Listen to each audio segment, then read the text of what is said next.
tadi ya. Ketika kata-kata itu kita lihat atau kita serap dari hal-hal yang skematis atau skemata benda-benda, itu dapat kita pahami. Tetapi ketika kata-kata itu sudah di luar itu, yang maksudnya adalah realitas kata, dunia kata, kuasa kata, maka kita akan terhalusinasi oleh kata-kata itu sendiri. Coba kita contohkan ya. Saya orang Jawa, sehari-hari berbahasa Indonesia dan Jawa.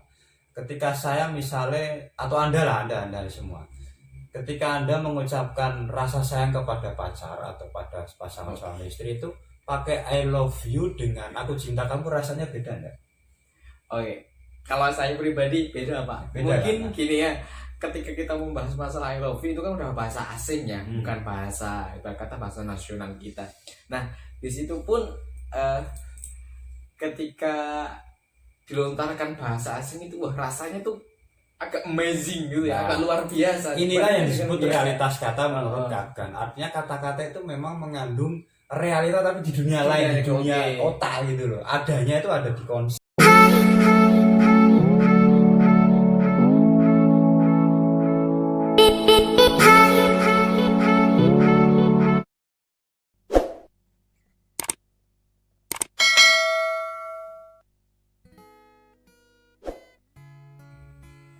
Assalamualaikum warahmatullahi wabarakatuh. Salam Asma Indonesia, salam literasi. Bagaimana kabarnya sahabat-sahabat semua?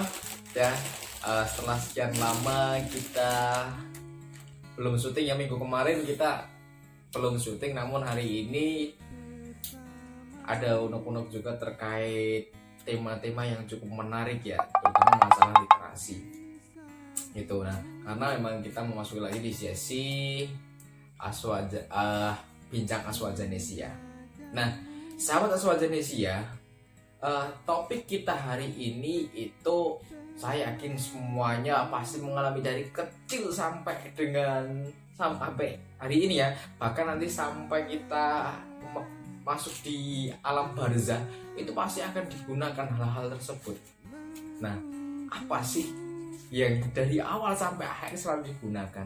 Nah, pembahasan kita kali ini adalah terkait dengan bahasa. Tentunya sahabat Aswajanesia udah gak asing lagi ketika kita berbicara masalah bahasa. Sebab apa? Bahasa ini sejak dari kecil sampai dengan nanti kita menghadap Tuhan Yang Maha Esa pasti itu digunakan. Gitu. Nah, dan kita sendiri juga memahami ketika kita menggunakan bahasa, tentunya kita mengenal bahasa verbal dan bahasa non verbal. Itu dua macam bahasa, namun juga masih ada bahasa-bahasa yang lain. Dan di satu sisi kandungan dari bahasa sendiri ini juga cukup dalam. Maksudnya cukup dalam itu seperti apa? Nah, nanti kita akan bahas oleh beliau, Bapak Hamidullah Ibda, selaku peneliti dan juga reviewer jurnal. Jadi ketika kita membahas masalah bahasa, tentunya beliau juga udah mendalami lah terkait hal seperti itu, karena reviewer jurnal itu tentunya akan selalu bersinggungan dengan bahasa. Nah, mari kita kupas tuntas terkait bahasa itu seperti apa kepada beliau. Oke Pak, ini pembahasan kita kali ini adalah terkait dengan bahasa. Tadi juga udah sebagai prolog. Nah, itu kan ada bahasa verbal, non verbal. Nah, namun ya saya tanyakan dan sketsa dari bahasa sendiri itu seperti apa? Ya, bahasa itu kan sebenarnya sistem bunyi atau lambang yang menjadi alat untuk komunikasi ataupun alat untuk membedakan manusia dengan makhluk lain, karena manusia itu apa itu. Maka kalau menurut Ellen Kasire ya, bahasanya itu manusia itu tidak hanya animal rasional yang berpikir, tapi juga kalau Kasire ngomong itu animal simbolikum. Hewan, animal kan hewan, hewan yang menggunakan simbol sebagai alat komunikasi. Dan ini membedakan dengan makhluk lain sebenarnya. Ketika kambing hanya bilang mbek, seumur hidup ya mbek, tapi manusia lengkap, pirantinya luar biasa. Kita ngomong A sampai Z bisa. Chipsetnya lebih luas. Inilah pemberian Tuhan yang semestinya kita syukuri dan kita lestarikan. Dalam konteks ini tidak hanya bahasa secara disiplin ilmiah, tapi juga kita pahami dalam konteks mistisisme gitu, Mm-mm. karena bahasa ini nanti kaitannya dengan hal-hal yang itu. Nah, saya lanjutkan. Pertama, bahasa itu tadi sudah beda ya, artinya membedakan makhluk satu dengan makhluk lain. Bahasa itu membedakan kamu manusia atau hewan. Oke. Pertama itu. Nah, kemudian yang kedua, bahasa ini kan sifatnya arbitrer ya, arbitrer itu sewenang-wenang, Sewenang-wenang. mana suka. Maka perkembangannya itu begitu luar biasa. Kalau badan bahasa atau pusat bahasa ngomong utamakan bahasa Indonesia, lestarikan bahasa daerah, kuasai bahasa asing, itu sebenarnya mengkombinasikan ketiga bahasa hari ini yang memang kita tercerabut dari akar kayak gitu kan. Kita bahasa ibu saya mungkin bahasa Jawa Pati, tapi ketika saya hijrah di Semarang, di Temanggung dan di Gorang mungkin tercampur, tapi bahasa lokalnya masih kira-kira seperti itu. Nah, lalu kalau ada pertanyaan, kalau bahasa itu mengandung kekuatan mistis, penjelasannya bagaimana kan gitu ya. Nah, kalau kita merujuk kepada beberapa konsep di sastra, khususnya sastra alama atau sastra daerah, itu ada namanya mantra.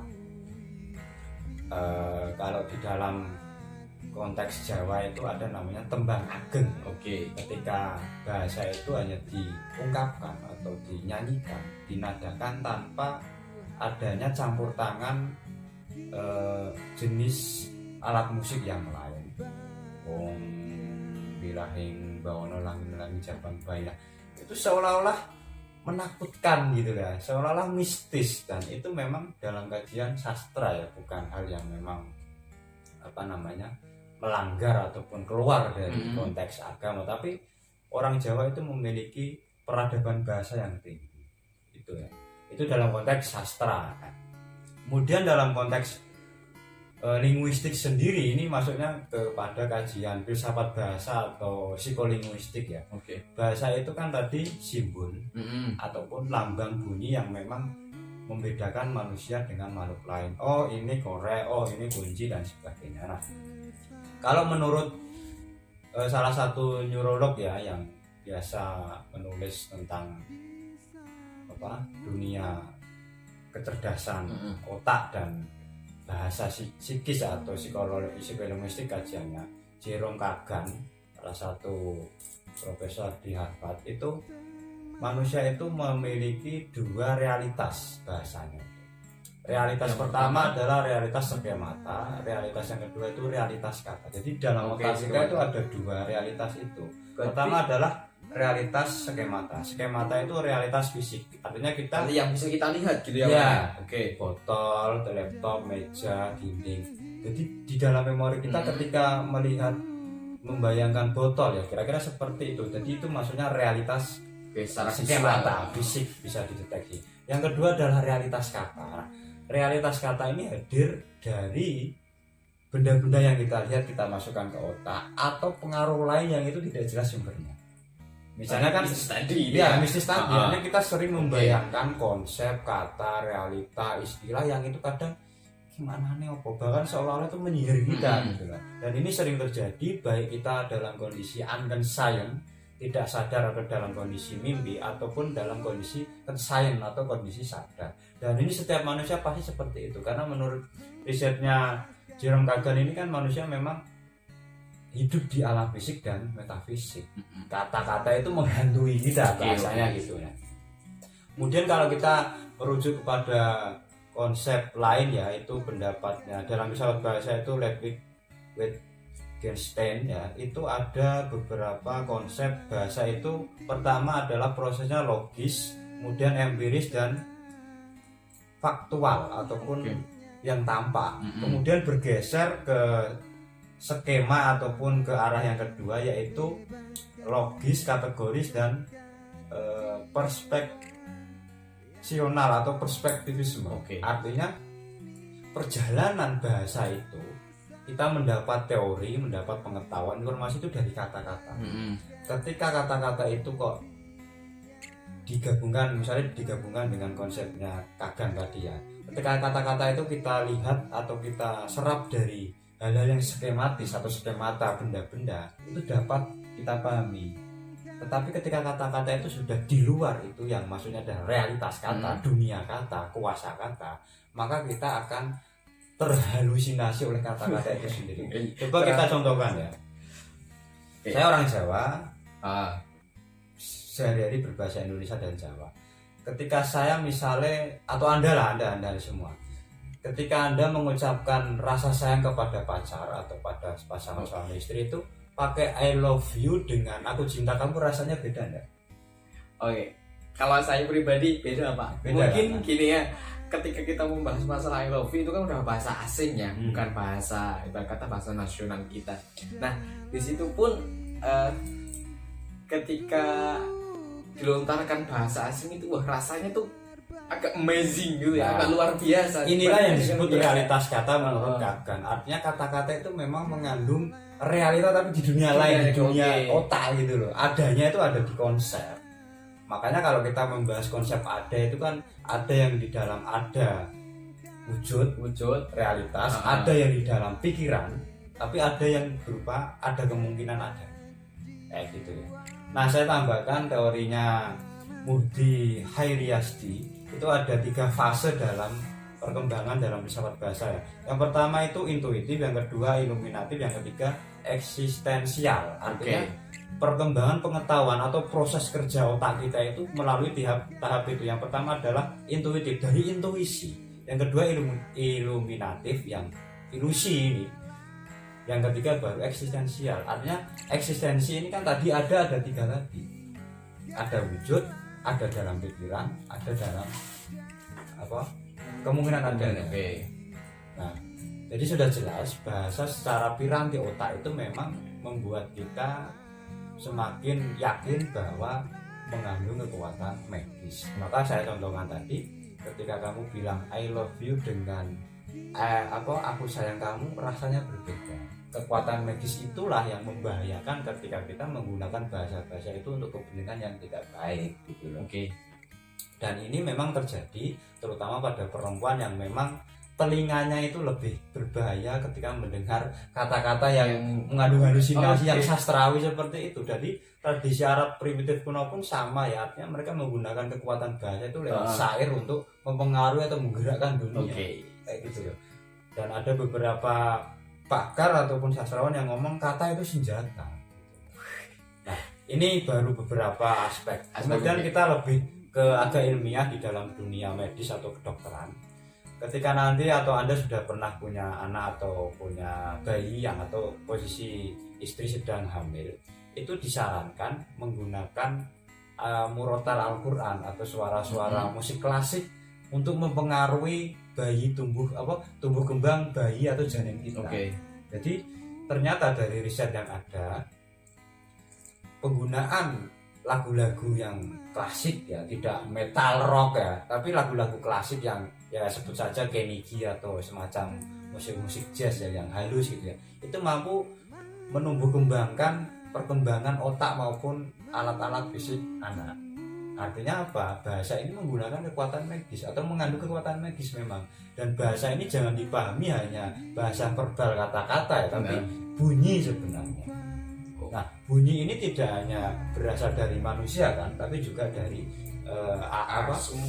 semua benda ataupun alat-alat yang ada di benda-benda di dunia ini. Jadi sudah jelas bahwa secara konsep di dalam Al-Quran pun ada diktum atau ada ayat yang menjelaskan Al-Quran itu obat. Nah, obat ini kan bisa obat itu secara fisik atau kita dibacakan ayat Al-Quran sembuh kan gitu. Artinya itu kan lewat peranti suara. Dan suara itu bagian dari catur tunggal keterampilan berbahasa.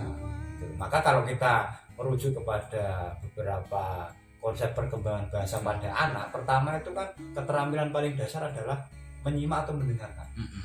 Nah, ketika di dalam keluarga tersebut yang didengarkan atau yang biasa disimak itu adalah bahasa-bahasa yang halus, maka secara otomatis dia terdorong untuk berbahasa halus.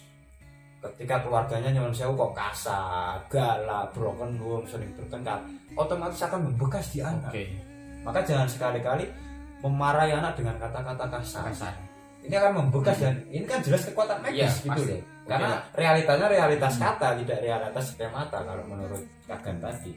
Kemudian setelah menyimak baru keterampilan berbicara. Nah, setelah keterampilan berbicara tentu adalah keterampilan yang terakhir itu bisa disebut menulis. Jadi menulis itu sebenarnya kekuatan ataupun keterampilan berbahasa paling puncak. Tapi masalahnya yang digembleng di Indonesia itu hanya keterampilan yang terakhir yaitu menulis. Kita tidak ada praktis hari ini, tidak ada kursus keterampilan menyimak. Oke. Maka perempuan kan sering ngomong kamu itu nggak peka, nggak mau mendengarkan, itu kan membingungkan gitu. Padahal aku yang ngrungokke, tapi kok kamu kayak perempuan itu sebenarnya bicara mistisisme di situ. Sudah sampai ke Karena mendengarkan itu kan tidak hanya mendengarkan verbal, tapi iya. mendengarkan ungkapan hati, gitu. Mendengarkan rasa yang tidak perlu disampaikan lewat kata-kata gitu loh. Karena perempuan otomatis tidak mungkin semuanya itu diomongkan ya. Perempuan kan memang ya susah memahami perempuannya. Yang memahami bahasa saya kira sama seperti memahami perempuan. Kamu itu nggak mau mendengarkan, nggak peka, itu aslinya kita disuruh membaca hatinya. Nah, gimana kita mau tahu, karena laki-laki itu lebih cenderung ke akalnya tentu melalui bahasa verbal. Kan gitu ya, artinya sudah jelas bahasa ini tidak hanya bahasa manusia tapi juga bunyi-bunyi yang itu bagian dari sistem bahasa, karena sistem lambang bunyi itu juga bahasa sebagai simbol itu. Itu kira-kira kalau ada pertanyaan ataupun pernyataan yang menegaskan bahasa itu memiliki kekuatan. Jadi saya kira sudah gamblang sekali. Bahkan ketika anak saya pertama kedua itu ya sering saya bacakan Al-Quran sendiri ataupun saya dengarkan murotal karena suara saya gak terlalu baik.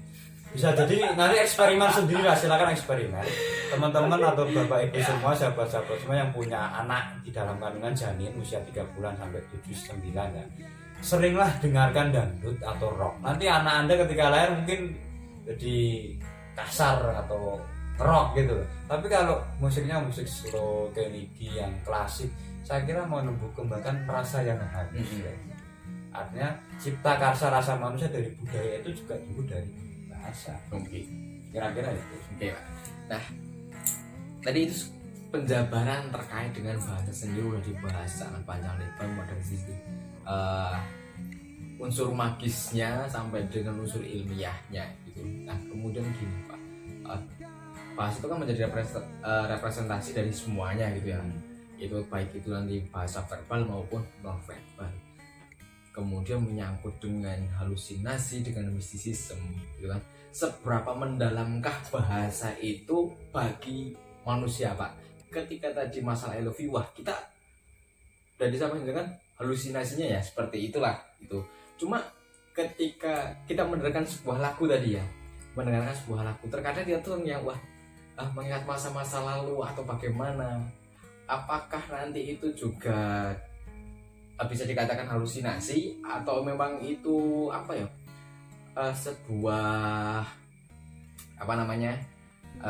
sugesti ya, sebuah sugesti bagi suasana hati seseorang. Berarti wah ini lagu ini sangat mendalam bagi saya. Nah itu penjabarannya bagaimana? Ya memang tadi bahasa itu kan yang pertama ekspresif bagi penutur, tapi bagi mitra tutur atau penyimak pendengar kan itu menjadi proses reseptif. Kita menerima sesuatu yang diungkapkan. Misalnya itu makan, berarti kita disuruh makan. Tetapi ketika itu berkaitan dengan sugesti yang memang ibarat mesin pemutar waktu, kita menjadi terhalusinasi atau merasa happy atau sesuai kondisi hati, maka hal itu akan berkesan bagi kita dan itu menjadi memori di dalam otak kita. Maka masuknya itu realitas kata tadi, kalau menurut Kagan tadi, artinya realitas kata itu berfungsi tidak hanya sebagai hal lain yang bahasa lain yang kita tangkap dari skemata hal tapi seolah-olah kita itu punya dunia lain, yaitu dunia kata. Maka ketika kita mau menulis, mau berbicara itu kan idealnya kita berpikir dulu baru ngomong, bukan ngomong dulu baru mikir. Artinya ketika kita mau ngomong itu kan realitas kata yang mendorong kita dan otak kesarap, kita ngomong ini. Ketika kita dimarahi orang atau ketangkap polisi, kita kan mau ngomong itu hati-hati. Nah itu realitas kata. Sama seperti ketika kita menyimak lagu ataupun musik yang memang itu pas dengan hati kita, suasana kita, dan itu memang menciptakan memori yang menjadi mesin waktu ya. Kalau itu berkaitan dengan hal sedih, tentu kita akan hanyut dalam lagu-lagu itu, bahkan menangis gitu loh. ketika itu membuat kita merasa jengkel atau membuat kita marah atau wah ini pengalaman pahit nih ketika saya mendengar lagu ini, maka kita juga akan terhanyut karena perasaan, ilmu pengetahuan, informasi itu melalui kata-kata, melalui bahasa yang itu dalam sistemnya termasuk lagu-lagu ataupun bunyi-bunyi itu sendiri kayak gitu. Makanya ketika dulu salah satu sahabat dibacakan Al-Quran itu menangis dan dia langsung masuk Islam gitu. Karena apa? Bahkan dia kan belum pernah mendengar, apalagi yang sudah pernah mendengar tentu akan rindu. Maka solusinya dengarkanlah lagu-lagu yang baik, dengarkanlah suara-suara yang baik, dengarkanlah atau ucapkanlah bahasa-bahasa yang baik. Karena menurut Thomas Likona dalam teori ataupun pendapatnya ada 10 indikator kehancuran suatu bangsa. Salah satunya adalah rusaknya bahasa. Dan ini penutupnya rata-rata hari ini adalah kaum milenial yang memang bahasanya itu campur aduk dan tidak berbahasa dengan benar, baik dan indah itu tadi. Artinya berbahasa benar ini sesuai dengan ejaannya ataupun aturannya, sedangkan baik itu sesuai konteksnya, indah itu sesuai perasaannya tadi. Selama ini kan baik dan benar, sebenarnya bukan baik dan benar tapi benar dan baik karena sesuai logika dan etika. Logika itu wilayahnya kebenaran benar, etika itu wilayahnya kebaikan, baru estetika keindahan. Jadi itu kira-kira rumusannya yang selama ini mungkin masih kurang pas ya diucapkan para penutur ya, terutama public figure yang harus berbahasa baik, bukan baik dan benar, benar, baik dan indah mulai dari guru, dosen, wartawan, pejabat publik, penyiar radio atau televisi, dan beberapa pengkhotbah ataupun yang sering mengungkapkan sesuatu di depan publik. Saya kira harus memberikan contoh, dan saya juga masih belajar karena melestarikan atau menjaga bahasa Indonesia sebagai selain sebagai wujud cinta kepada negara juga menjadi bahan untuk ekspresi. Yang ekspresi kan tentu juga harus menggunakan kaidah-kaidah tadi. Oke, seperti itu sahabat penjabaran atau penjelasan dari beliau Bapak Amitullah Ibda terkait dengan masalah bahasa gitu ya.